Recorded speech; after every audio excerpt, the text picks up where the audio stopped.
중러 간 미사일 방어 훈련이 있었고 이는 사드에 대응하는 것입니다. 아태 지역에서 미국 등 서방과 중국, 러시아가 강하게 대립하면서 이 지역이 안보 위기의 경랑 속으로 빠져들고 있습니다. 중국은 상응하는 조치로 안전 이익을 수호할 것입니다. 예, 사드 배치 후폭풍이 거셉니다.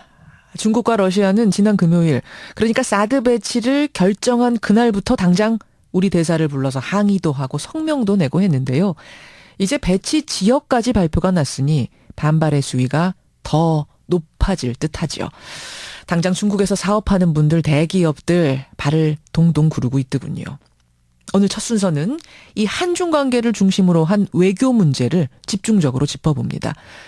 외교관들이 참 방송 출연을 안 하세요. 어렵게 모셨습니다. 육자회담 수석대표를 지낸 이수혁 전 대표 연결을 해보죠. 이수혁 대표님 안녕하세요. 안녕하십니까? 제가 사드 문제로 정치인들 인터뷰는 많이 했습니다만 지금 외교관 인터뷰는 처음입니다.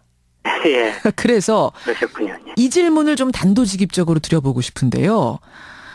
만약 이수혁 전 대표가 지금 외교장관이었다면 이 사드 도입 찬성하셨겠습니까? 글쎄요. 너무 도발적인 질문이라고 할까요?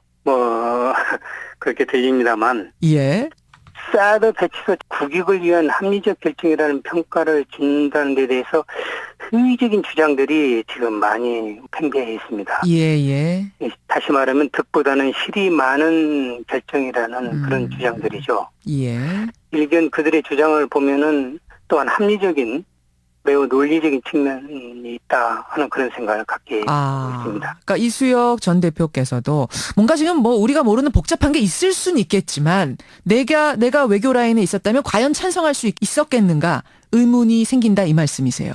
그렇습니다. 그렇군요. 그런 점이 없지 않습니다. 예. 특히 의교적으로는 여러 가지 그 흠결이나 결핍이나 부족한 점이 있었던 것으로 그렇게 판단을 하고 있습니다. 다양한 것들이 지금 다 복합적으로 작용하고 있겠지만 그중에서도 외교 문제를 한번 들여다보죠. 외교적으로.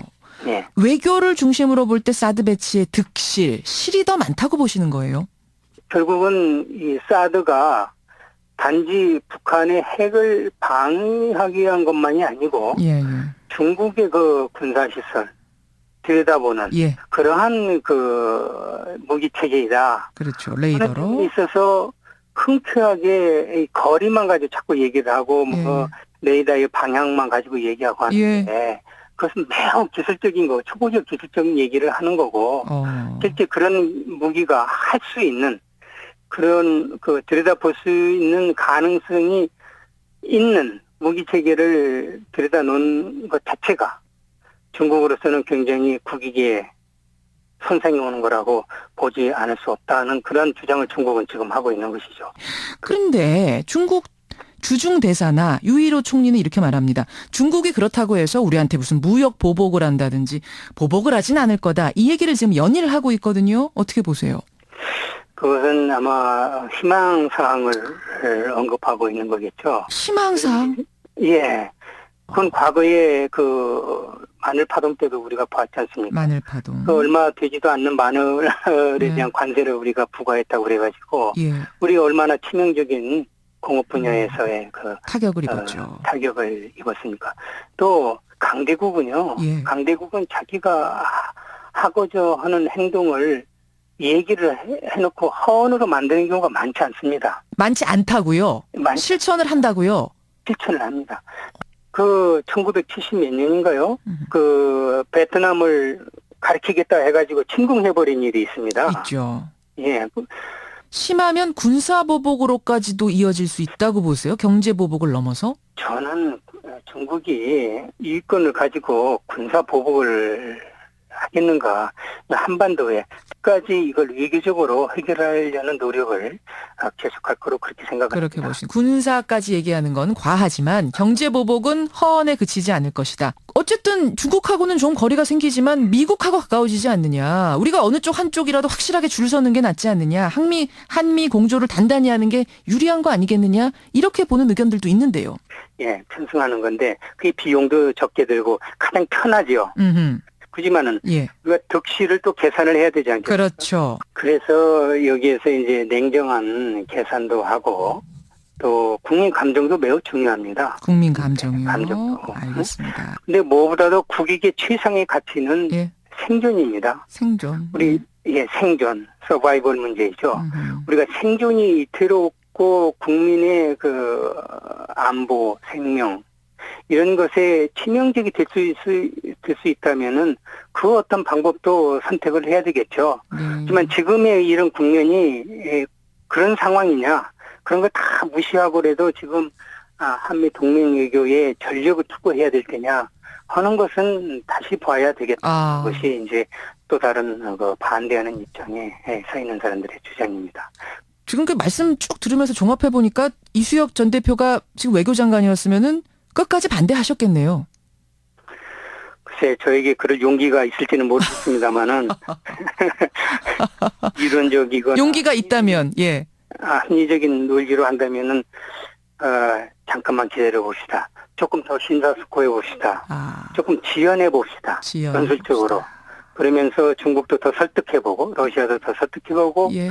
우리 그 배치가 될 지역의 주민들도 더 설득시켜보고 우리 국민도 분열되지 않도록 잘 더듬어 가면서 이 배치 여부를 결정을 합시다 하는 제안을 할 것 같아요. 우리가 쓰리노라는 미국 요청도 안 했고 협상도 없었고 그 결과도 없었다는 말은 언제까지 들어왔습니까? 최근까지 들어왔습니다. 그렇죠. 그런데 저는 믿고 싶은 게 그 사이에도 미국과 한미 국방 당국자들 간에 아주 긴밀하고 그러한 그 협상과 대화의 노력이 있었다고 믿고 싶습니다. 믿고 싶은데.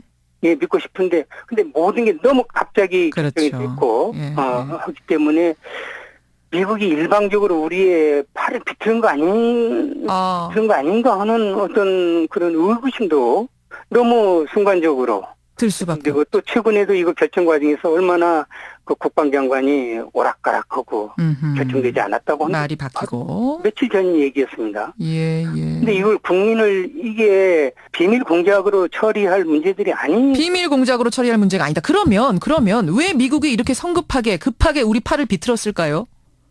글쎄 그건 이제 제가 볼 때는 뭐 타이밍이 남중국해 문제에 대한 그 판결이 있고 거기다가 또 중국이 뭐 아직 저는 그건 뭐 확인된 정보가 있거나 또는 정부가 확인을 한 것도 없습니다. 미국 정부가 또 중국이 확인한 것도 없습니다만은 중국이 왜 둥펑 21D라는 그 항공모함 킬러라는 그 미사일을 개발을 했으니까 맞아요. 그것이 서류하면은 뭐 백두산 뒤쪽에다가 배치해놨다는 거 아니겠습니까? 이게 이제 미국으로서는 굉장히 무서운 무기이기 때문에 정말 이것을 들여다보고 싶겠죠.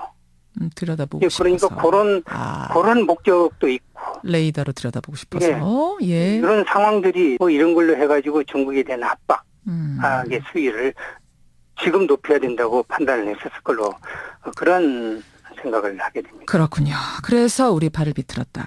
그나저나 윤병세 외교장관이 그날 옷을 수선하러 백화점에 가가지고 구설에 지금 올라 있는데요.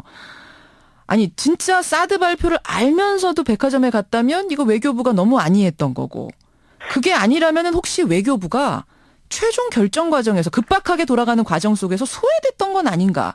이 두 가지를 생각하게 됩니다. 어떠세요? 왜 됐거나 반대를 했는데 지금 외교부는 반대를 했는데 불만을 하기 위해서 내가 옷이나 수선하러 백화점에 가야지 하고 그렇게 판단하고 행동했다고 생각되지 않습니다. 그건 아니다. 저는 믿고 싶지는 않습니다. 하지만 왕왕 제 경험으로도 보면은 정부나 정책 결정 과정에서 극비로 취급해야 될 사항에 대해서는 직접 이 문제를 결정하고 건의를 하는 그러한 그 기관만을 상대로 해서 건의서가 올라가고 지시가 내려가는 그런 경우들이 왕왕 있다. 자주 있죠. 자주 있어요. 예. 아니 근데 이게 지금 외교 라인을 제끼고 갈 수 있는 사안입니까? 당연하죠. 단지 무슨 국방의 문제가 아니라 예. 이것은 외교 문제가 더 커 보이는 그런 문제로 변환이 됐습니다. 맞습니다. 예, 중국이 이게 태도나 앞으로 예상되는 것을 볼 때 이것은 외교 문제일 수밖에 없습니다. 근데 지금은 이건 이제 군사 당국자 간의 협상이고 대화였기 때문에 한미 간에 예. 외교부가 이제 소외될 수도 있습니다. 그런데 과거에 보면은 과거 정부, 예. 노무현 정부 때도 보면은 저는 그때 이제 얘기를 했기 때문에 국방 문제라고 생각되는 것도 외교부가 주도를 한 적이 있었습니다. 알겠습니다. 지금 말씀 들어보니까 그럼 이 부분은 좀 차후에 이걸 따질 필요가 있겠네요. 정말로 외교 라인이 이 배제된 채 결정이 된 건지 결정 과정에 대해서도 한번 면밀히 들여다볼 필요가 있을 것 같습니다. 여기까지 말씀 듣겠습니다. 이수혁 대표님 오늘 귀한 말씀 고맙습니다. 네, 감사합니다. 육자회담 수석 대표를 지낸 외교관이죠. 이수혁 전 대표였습니다.